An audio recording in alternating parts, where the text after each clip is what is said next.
आज भएको एसियन गेम्सको फाइनलमा नेपालले जित हासिल गरेको छ। हङकङसँग भएको यो फाइनलमा नेपालले 19 रनले डिएलएस मेथडबाट जित हासिल गरेको हो। 11.3 ओभरको गेम मात्र भएको थियो नेपालको ब्याटिङ। हङकङले सुरुमा ब्याटिङ गरेर 188 रन बनाएको थियो भने नेपालले जवाफी ब्याटिङ गर्न आएको नेपालले 11.3 ओभरमा 114 रन बनाएर 2 विकेटको क्षतिमा गेम हुँदाखेरि पानी परेर गेम रोकिँदा नेपालले डिएलएस मेथडबाट 19 रनले यो फाइनलमा जित हासिल गरेको हो। यो सँगै नेपालले एसियन गेम्स मेन क्वालिफायर्सको एकदमै सुखद अन्त्य गरेको छ। अब केही समयपछि हुने एसियन गेम्समा नेपालले बलियो प्रस्तुति दिनेछ र टेस्ट नेसनहरूलाई पनि हराउनेछ र ट्रफी पनि उचाल्नेछ भन्ने हामी आशा गर्नेछौँ। यस म्याचमा शेर मल्लले निकै नै उत्कृष्ट बलिङ फाले, 4 विकेट उनले आफ्नो नाम बनाए। हङकङको तर्फ अंश रथले एकदमै राम्रो ओपनिङ गरे। उनले 45 बलमा 80 रनको पारी खेलेका छन् भने अर्को ब्याट्सम्यान भने एकदम सस्तमै आउट भएका थिए। शेर मल्लले उनको विकेट लिएका थिए। निजाकत खानको 5 बलमा 2 रन।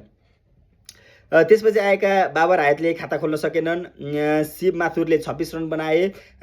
शाहिद वासिफ जो विकेट किपर पनि हुन् उनले 55 रन बनाए। उनलाई पनि शेर मल्लले नै आउट गरेका थिए। एक फेर लागिरहेको थियो कि हङकङको म्याच हङकङको रन 200 भन्दा पर जानेछ, तर नेपाली बलरले लास्टमा भने अलिकति कमब्याक गरे। बिचमा भने विकेट लिन सकेका थिएनन्। नेपालको बलिङतर्फ शेर मल्लले 4 विकेट लिएको भइहाल्यो। करण केसीले 2 विकेट हासिल गरे भने सन्दीप लान्छेने अलिकति महँगो साबित भए। लास्टमा 1 विकेट उनको पनि हातमा पर्यो भने दिपेन्द्र सिंह ऐरी र सोमपाल कामीको हातमा कुनै पनि विकेट भएन। पुरा 20 ओभर खेलेको हङकङले 188 रन बनाउन सफल भयो। 189 रनको लक्ष्य पछ्याएर ब्याटिङमा आएको नेपालले सुरुवातमै विकेट गुमाएको थियो। सुरुवातमै आसिफ शेखको विकेट गएको थियो। उनी गोल्डन डक हुन पुगेका थिए। शुक्लाले उनको विकेट लिएका थिए। आयुष शुक्लाले उनको विकेट लिएका थिए। कुशल भुर्तेलले भने निकै राम्रो, कुशल भुर्तेल एकदम दामी फर्ममा छन्। कुशल भुर्तेलले 40 बलमा 65 रन बनाए, 8वटा चौका र 3वटा छक्का पनि प्रहार गरे, एकदमै राम्रो।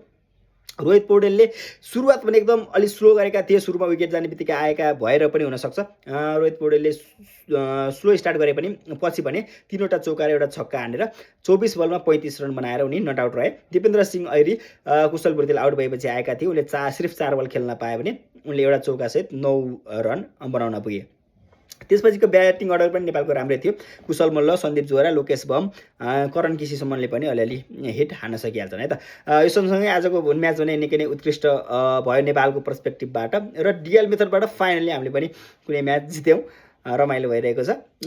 पुरै खेलेर जितेको भए अझ मजा हुन्थ्यो। केटाहरूको क्यापासिटी टेस्ट पनि हुन्थ्यो। राम्रै टार्गेट पाएको थियो यो गेम्समा, नत्र भने खासै टार्गेट पनि नपाउने, चाँडै भेट्टाउने, रेकर्डै तोड्ने तरिकाको म्याच भइरहेको थियो। एकदम रमाइलो भयो। अब एसियन गेममा पनि एकदमै राम्रो प्रस्तुति दिनपर्छ।